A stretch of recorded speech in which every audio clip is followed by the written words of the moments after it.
Okay, great. See you in 6 months. The doctor says, gliding out of the exam room. The door clicks shut. I'm sitting in my paper gown, alone, realizing that I never even asked half my questions and have no idea if I'm supposed to get any more tests done. Oops. If you've been there, you know that today's 15 to 30-minute medical appointments are no match for the complex conditions many of us are living with. We often walk into the exam room with the best of intentions to lay out our symptoms in detail and ask everything we need to ask. But faced with an authoritative professional who's clearly trying to get out of there ASAP, it's easy to break down and revert to passivity. Oh, no, that's all I needed, thanks so much. See you next time. Doctors don't always realize how their rushed demeanor affects their patients' comfort level, not to mention their medical outcomes. Even when they do get it, the restrictions and requirements that insurance companies and managed care organizations place on doctors often leave them powerless to give us more face time with them. Learning how to make the most of short appointments is one of the most important medical self-advocacy skills you'll ever learn, even though it really sucks. It's one we have to use. Here are some ways to get started. Before the appointment, prepare notes. If you frequently see doctors, #cancer survivor problems, it's a good idea to create a designated space for medical notes, whether that's a notebook or a folder in your Notes app. Before each appointment, prepare an agenda as if you're going to an important business meeting, which, let's be real, you kind of are. Some key points to cover: symptoms or side effects you're dealing with, how these problems are affecting your daily functioning, like your ability to take care of yourself, work, care for others if needed, and enjoy life. That's important even if, especially if, you have a chronic illness. What you've already tried to cope with these problems, previous medical care you've had, what you'd like to accomplish in this appointment. That last one is particularly important to think about ahead of time, because it's not always clear to doctors what we're hoping for, and it's not always clear to us that it's not clear to them. Are you looking for a medication change? Strategies, including, but not limited to, medications, to cope with symptoms? A diagnosis? Including this in your notes can help you stay on track during the appointment.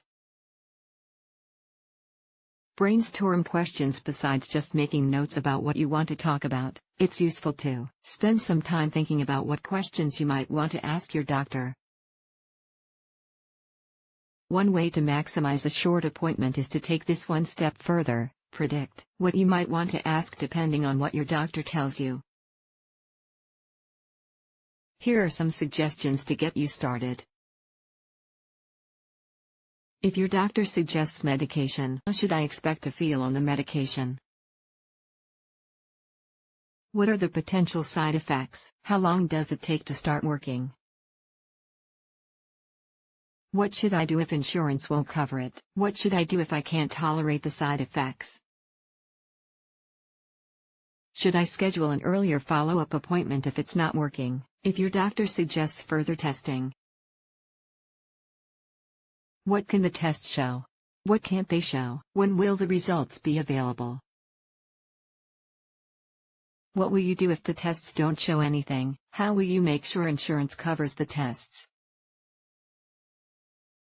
If your doctor makes a referral to another provider, should I call them, or will they call me?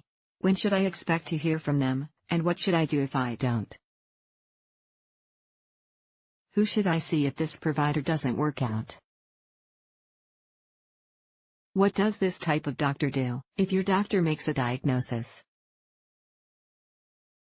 how can I learn more about this diagnosis? Which other diagnoses did you rule out, and how did you rule them out?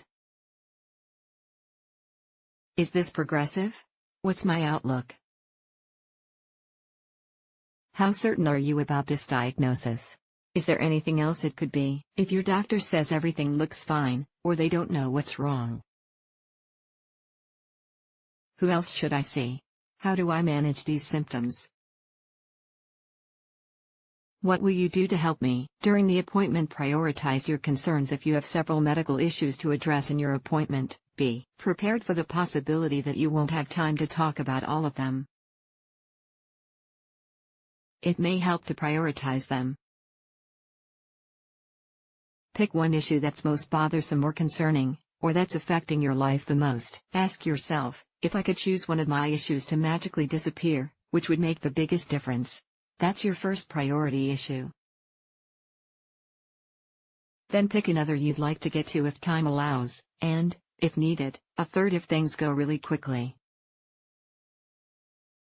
At the beginning of your appointment, be clear with your doctor, I have 3 issues to discuss today if we have time.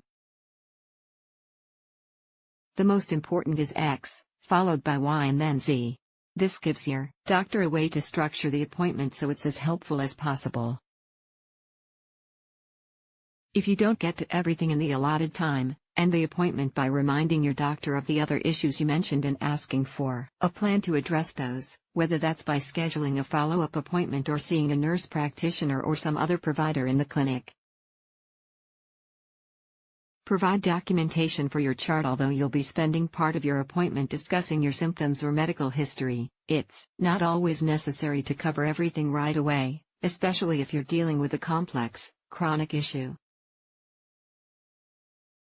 If your doctor doesn't already have electronic access to your previous medical records, bring hard copies to the appointment and ask to have them scanned into your chart. It can also be extremely helpful to type up your own notes about symptoms, lifestyle changes you've tried, and other important info and have that put in your chart as well. Although your doctor may not have time to read all of it, they might, and their nurses and assistants even more so. Most of us can read much faster than anyone can speak or listen. When you have complex symptoms and histories but not very much time, providing written material can help make up for a short appointment. After the appointment, schedule your next visit unless your issue was resolved in this appointment, or you're unsure of your schedule. It's always a good idea to schedule your next visit while you're still at the doctor's office. If you don't know when your next visit should be, just ask the person at the front desk. In my experience, doctors usually mention this at the end of the appointment, but sometimes they forget. Because doctors' schedules can fill up so quickly, it's best not to wait until something comes up to schedule an appointment. If you're seeking a diagnosis or managing a chronic condition, regularly scheduling appointments means you don't have to wait as long to discuss an ineffective medication or worsening of symptoms. Follow up with your medical team by phone or online. Sometimes you don't even have to wait for your next appointment to discuss an issue.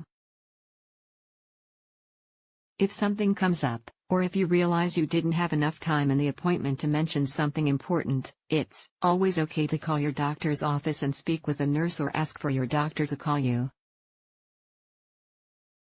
Most medical systems nowadays also use electronic medical records like MyChart, which allows you to send secure messages to your medical providers.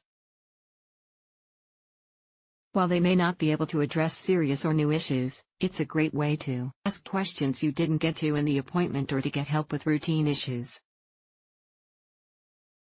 Super short medical appointments are a challenge for people living with serious health issues, and really, it's a challenge for anyone who wants to be careful about their health and get all their questions answered. Preparing well, using your time efficiently, and following up when you need to can help you really make those 15 to 30 minutes count. Since short appointments seem to be here to stay, at least for now, the best way to care for ourselves is to get flexible about how we utilize that precious time. Mary Mogilevsky is a writer, teacher, and practicing therapist in Columbus, Ohio. They hold a BA in psychology from Northwestern University and a master's in social work from Columbia University. They were diagnosed with stage 2A breast cancer in October 2017 and completed treatment in spring 2018. Mary owns about 25 different wigs from their chemo days and enjoys deploying them strategically.